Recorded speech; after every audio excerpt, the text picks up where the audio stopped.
Hello, Jess Too Good here with a review of the LEGO Sonic the Hedgehog 2023 Dr. Eggman's Death Egg Robot set.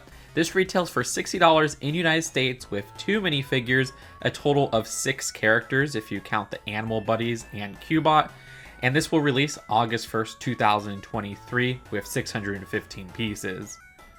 I got this set early as a review copy provided by the LEGO Group.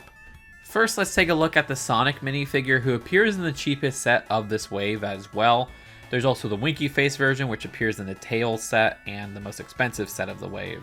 This design has some great boot printing, which is similar to the one in the LEGO Idea set, except that uses a different shade of blue for Sonic. At the back, you got some more printing. And then we have Dr. Eggman, which the design for Dr. Eggman reuses the tall legs introduced with Woody. This is a really strange body piece that I absolutely adore, which looks great from the sides as well. However, it means that his head is not movable and it's fixed to the body, so you can't make his head turn around. His arms are Hagrid arms connected with Technic pins. You also got some back torso printing, and if you get all of the sets in this wave, you'll end up with 2 Dr. Eggman, which I don't think is a problem. Cubot is technically an exclusive character to this set, but these pieces aren't exclusive to the set. Regardless, I like the brick build here, which it's cool to get a newer character from the Sonic theme. It's cool to see him right next to Eggman, who's just such a tall figure, and he also has a nice level of posability with the head and the arms. And the set includes Talkie, Pocky, and Flicky. Now, Pocky and Flicky come in a couple other sets, but Talkie is exclusive to the set with the baby turtle design from some mini doll sets. This design having exclusive recolor to this set. I don't know if it's the best recreation of the character from the games, but it works decently as a new Animal Buddy exclusive to this set. And for the builds, we'll take a look at the Death Egg Robot first. I had a huge worry of this set because none of the official pictures showed the cockpit closed. And now that I have this built with the cockpit closed, I'm kind of right, which makes me kind of sad that this cockpit just does not look right in this translucent smoky black color. In the games, they either use silver or even this flesh color. And here, not only do we have a much more bulbous dome piece being used than in the games, but also this color is off from the games. I don't really know what was going on here. It's a color that doesn't match any of the rest of the mech. With the gray base at the top, a solid gray dome would have looked better in my opinion, with no translucency to the design. If LEGO went that route, it'd be closer to Sonic the Hedgehog 2 and Sonic Mania. Or they could have went with that light flesh design and gone the route of Sonic Generations. But here, it's just an original color take from LEGO, and it doesn't look right in my opinion. I don't need to see Eggman in the cockpit. And speaking of Eggman in the cockpit, you can see how he just fits on some jumper tiles there and a 1x2 at the back. But with that out of the way, I absolutely adore everything else with how this mech is built. I think LEGO did an amazing job with just about everything except the cockpit. This is something from my childhood in a set that I've always wanted to see in LEGO form, that Death Egg Robot mech from the end of Sonic 2. And this does the design justice. The mech is sturdy for something that's rather top heavy. It's very bulky. It's not exactly a very tall mech for the $60 price. At the right arm, this design has a shoulder joint and then an elbow joint. There's a spinning ring that surrounds the spikes at that hand. I like the design there, though it would have been cool to have those spikes spin.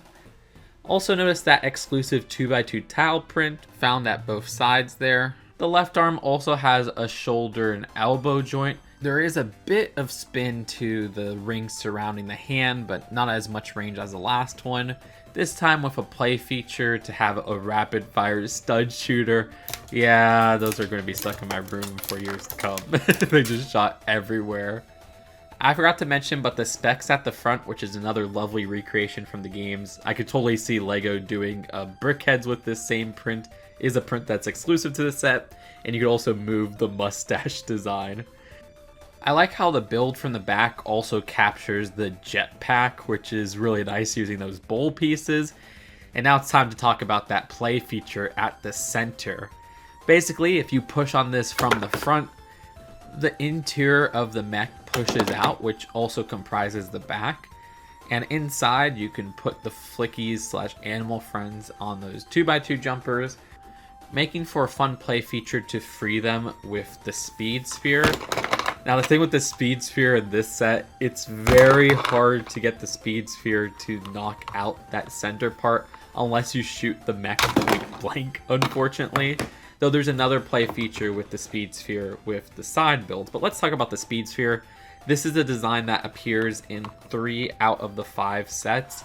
And the design here seemingly uses the same one throughout those 3 sets, where you have this interesting new piece, almost like the gyrosphere from the LEGO Jurassic World sets, which just connects via 2 Technic pins, and inside you just slide in Sonic. There's not really a handle or anything for him to hold, he just kind of fits in that slot in the middle. And then you load him into this launcher, which the design of this launcher is really interesting, where it's made of Technic pieces that already existed, aside for that launch button, which is the same piece they use for the speed sphere, but instead on the launcher they have that really cool spring design printed across those 3 sets. Regardless, load Sonic in, you push down, and it's so fun to see that speed sphere launch. You gotta get a really good grip though to have it launch very far. Anyways, let's talk about the side builds, where we have these 4 different side builds. A ramp, which the design has that ramp piece that also appears in the largest set in green. It's cool to get it in gray here. Also with the 1x4 caution tape piece, as I call it. There's spikes, which I kind of like seeing spikes recreated in a set. It's not one-to-one with the classic Sonic games, but it's still a clever design using existing LEGO pieces with 2x2 jumpers. And then we have this little lab over here. The lab has a 1x2 control panel print, which is neat. This holding base for the animal buddies, which is a very loose connection for the top cockpit dome there. And that's because there's a speed sphere play feature we'll get to in a second, but you could just kind of load the animal buddies inside there. There's also another Chaos Emerald found in this set in this section. You can see a look at this build from the back.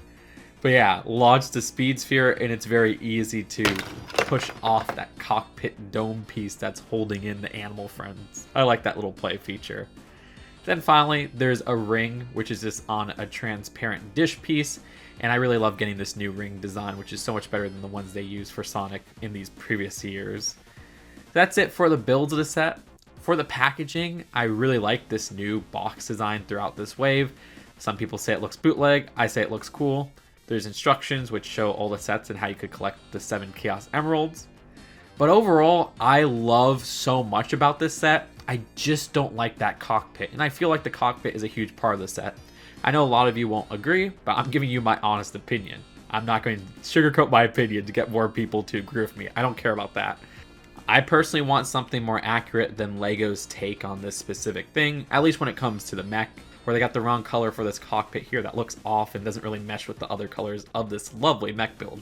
Because I do love the build of the mech's body. It's posable, it's the right amount of bulk to the video games, and it makes for a very fun, accurate design from LEGO Sonic. It's probably my favorite build across all the LEGO Sonic sets except for that cockpit. The design of the side builds are actually pretty strong too, which add a little bit more value to the set. I like the play feature with the little dome keeping in the animal buddies. And that side build, even including Cubot, is just a nice surprise. It's great to have a cheaper way to get Eggman, even if it's only by $40, as this is a $60 set. And yeah, at $60, I actually think this is one of the better price sets of the wave. I could see some people feeling a little bit let down at how small the mech is, comprised with all the other builds of the set. It could feel undersized at points, but I think that mech has a lot of great bulk to it that makes for a great design, which is where the value of the set is really going into. If all things considered, I rate this set a strong 7 out of 10. It's probably better than the Green Hill Zone set, but still that cockpit part really brings it down a bit. I also think they could have thrown in another minifigure. I know Cubot's cool, but yeah, like an actual minifigure, especially with Knuckles missing throughout this wave. But let me know what you think in the comments below.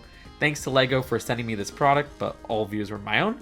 Subscribe here for more LEGO reviews, especially Sonic reviews, which I've done a couple. Check out that playlist, and I'll see you later. Peace out. Bye.